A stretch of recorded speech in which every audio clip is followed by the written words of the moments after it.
मान्यवर, अभी एक फैशन होगा है, आम्बेडकर आम्बेडकर आम्बेडकर आम्बेडकर आम्बेडकर आम्बेडकर। इतना नाम अगर भगवान का लेते तो 7 जन्मों तक स्वर्ग मिल जाता।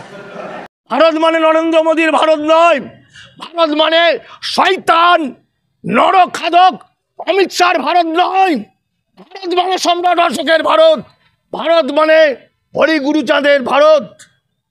ताई बोलছি দেরিতে হলেও এই যে বিরোধীদের চিৎকার শোনা যাচ্ছে, সোচ্চার বিরোধীরা করেছে, এটাতে ভারতবর্ষের কোনায় কোনায় অলিতে গলিতে পড়ে থাকা ৯২% মানুষ, নারী পুরুষ সকলেই বুকে বল পাবে, সাহস পাবে এবং আমরা আটকে দেবো, দেখবো কিভাবে ওরা তথাকথিত হিন্দু রাষ্ট্র করতে পারে এবং মনুস্মৃতি লাগু করতে পারে।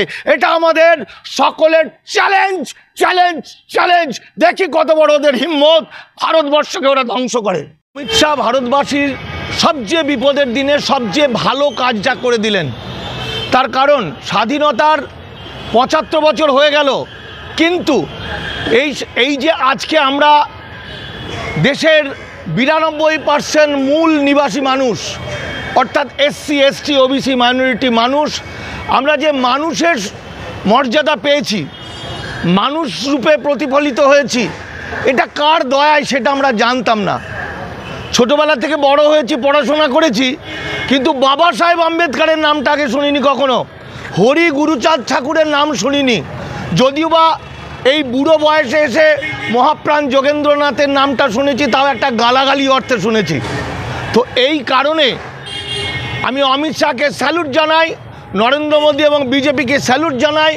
অন্তত ভারতবর্ষে প্রতিটি পাড়ায় পাড়ায়, কোনায় কোনায়, মহল্লায় মহল্লায় বাবা সাহেব ভীমরাও আম্বেদকরের নামটা উনি পৌঁছে দিলেন। আমার কাছে বলার বিষয়টা যতটা বেশি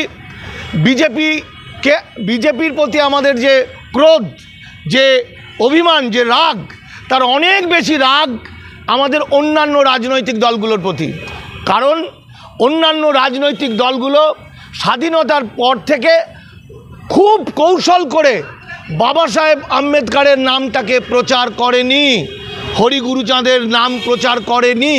কিন্তু আজকে যে ভারতের হিন্দুত্ববাদী এই যে বিজেপি যে ভারতকে হিন্দু রাষ্ট্র করতে চলেছে, অর্থাৎ ঋষি মনু অনুসৃত মনুস্মৃতি লাগু করতে চলেছে, অর্থাৎ ভারতবর্ষে আবার প্রাচীনকালের মতো বর্ণ ব্যবস্থা চালু করতে চলেছে, ভারতবর্ষটাকে খণ্ড বিখণ্ড করতে চলেছে, ভারতবর্ষের দাস ব্যবস্থা চালু করতে চলেছে, ভারতবর্ষকে পৃথিবীর কাছে শেষ করে দিতে চলেছে।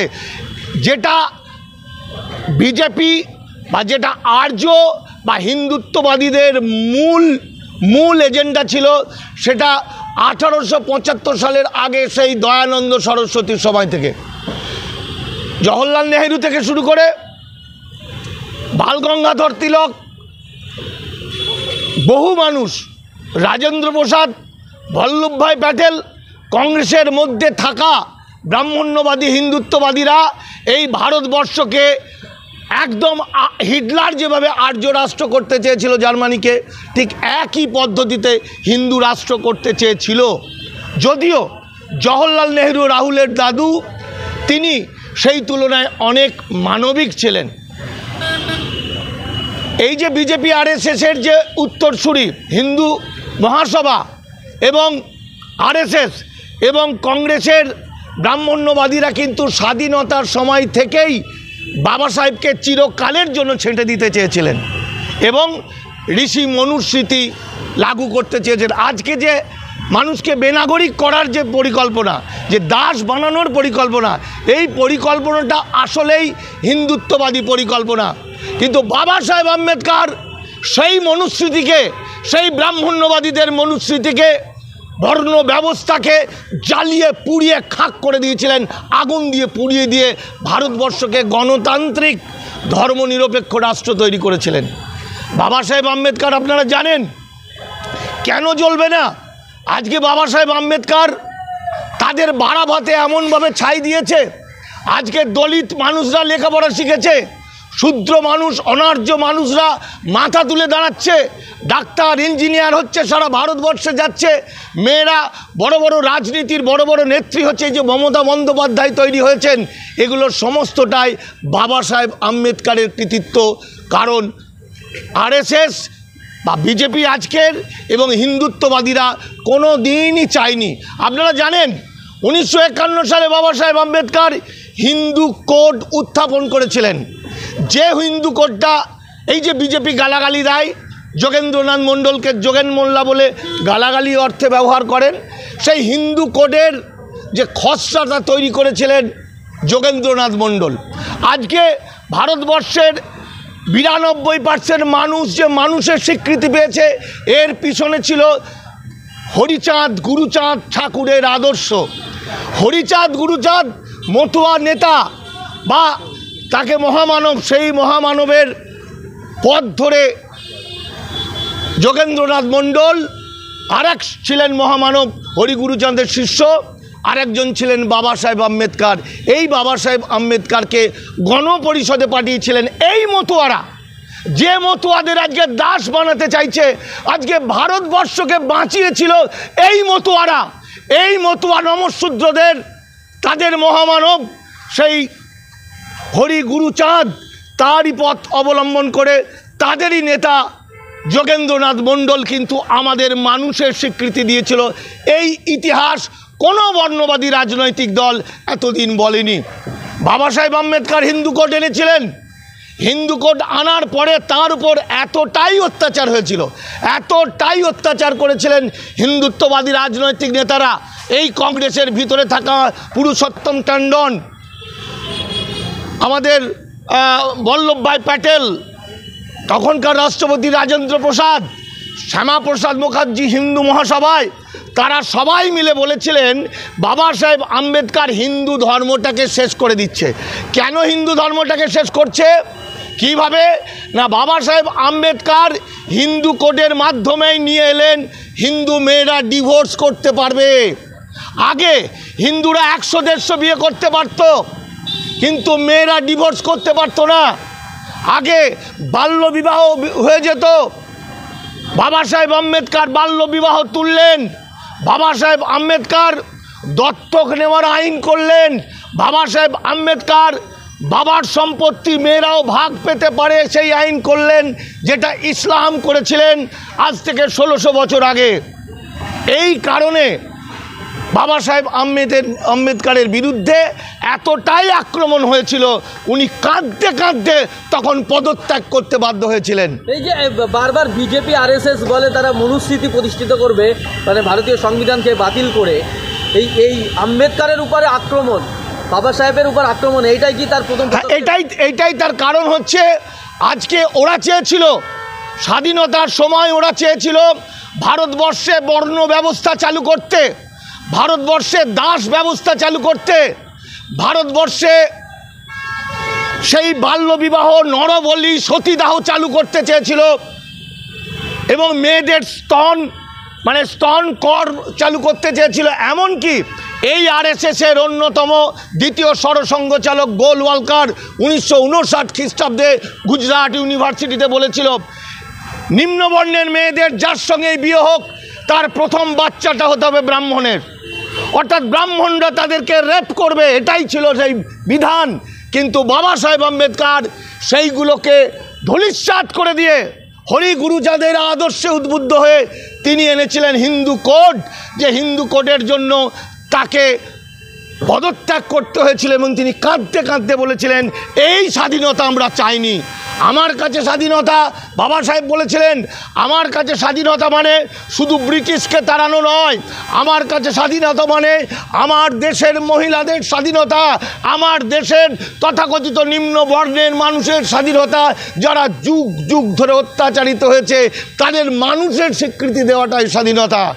অবশ্য বাবা সাহেব পদত্যাগ করলেন এবং মারা গেলেন 1956 সালে।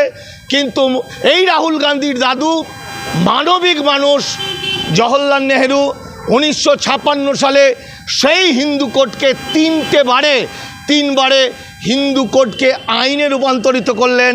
Hindu marriage act, Hindu succession act, এবং হিন্দু ডিভোর্স ইত্যাদি যে টোটাল পারিবারিক যে হিন্দু আইন, হিন্দু মেয়েরা ডিভোর্স করতে পারবে, হিন্দু মেয়েরা ছোট জাত মেয়ে, হিন্দুদের মধ্যে ছোট জাত বড় জাতের বিয়ে হতে পারে, টোটাল স্পেশাল ম্যারেজ অ্যাক্ট, আর যা কিছু আজকে উপকার আমরা রাস্তাঘাটে যা দেখছি, মানুষের উন্নয়ন দেখছি। রূপা গাঙ্গুলি বক্তব্য রাখছেন, মমতা বন্দ্যোপাধ্যায় বক্তব্য রাখছেন, একটা তথাকথিত নিম্ন বর্ণের দলিত ছেলে ডাক্তার হচ্ছেন, সমস্তটা ছিল বাবা সাহেব আম্বেদকরের দয়া।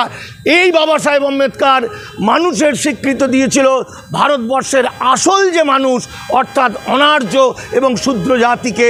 যে আম্বেদকরের উপরে এত রাগ কেন বিজেপিতে? তা আম্বেদকরের রাগ হচ্ছে, আম্বেদকর 75 বছর পিছিয়ে দিলেন।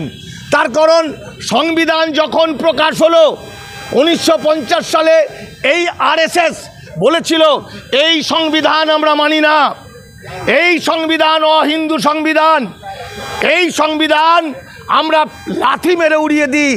কারণ তারা মনে করছেন ঋষি মনু হচ্ছেন পৃথিবীর শ্রেষ্ঠ আইনজ্ঞ, যে মনুর বিধান অনুযায়ী আমাদের ভারতবর্ষের কি ছিল, সতীদাহ প্রথা, নরবলি ইত্যাদি বিভিন্ন আইন ছিল। এই আইনগুলোকে উচ্ছেদ করে দিয়েছিল বাবা সাহেব আম্বেদকর। তাই ব্রাহ্মণ্যবাদীদের কৌশল করে করে আজকে 75 বছরটা লাগলো ভারতবর্ষকে শেষ জায়গায় নিয়ে আসতে। আর আজকে যারা এই আরএসএসের বিরুদ্ধে প্রতিবাদ করছে, স্যালুট জানায় প্রতিবাদকারীদের, কিন্তু বড্ড দেরি করে ফেললি খেপারা। তোরা ভারতবর্ষের বড় বড় রাজনীতির দল, কিন্তু তোরা এতটাই দেরি করলি, ভারতবর্ষকে শেষ করে দিলি। শেষ করার সময় এখন তোদের মাথায় এসেছে বাবা সাহেব আম্বেদকরকে অপমান করেছে, তাই কিছু বলতে হবে। এই 75 বছর তোরা কোথায় ছিলি? 75 বছর ধরে কংগ্রেস কোথায় ছিল? অন্যান্য রাজনৈতিক দলরা কোথায় ছিল? আর বাঁচানোর রাস্তা কি আছে? এখন বাবা সাহেব বললে কিছুই হবে না খেপা। চারিদিক থেকে মিলিটারি, গোয়েন্দা, হেলিকপ্টার, পুরো রকম ফোর্স রেডি করে নিয়েছে। যে কোনো সময় প্রতিবাদীদের ওপর থেকে গুলি করে বম্বিং মেরে উড়িয়ে দেবে, বম্বিং করে নরেন্দ্র মোদী, অমিত শাহ।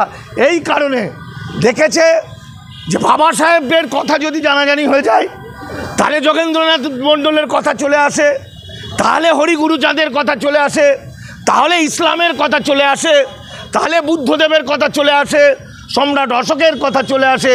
কারণ ভারত এটাই ভারত। ভারত মানে নরেন্দ্র মোদীর ভারত নয়, ভারত মানে শয়তান নরখাদক অমিত শাহর ভারত নয়, ভারত মানে সম্রাট অশোকের ভারত, ভারত মানে হরিগুরুচাঁদের ভারত।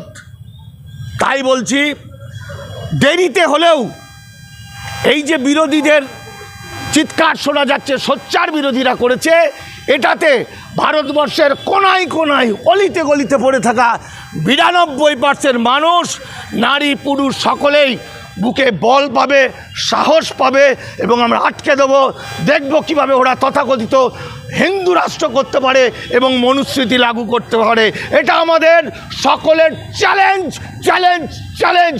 দেখি কত বড় ওদের হিম্মত, ভারতবর্ষকে ওরা ধ্বংস করে।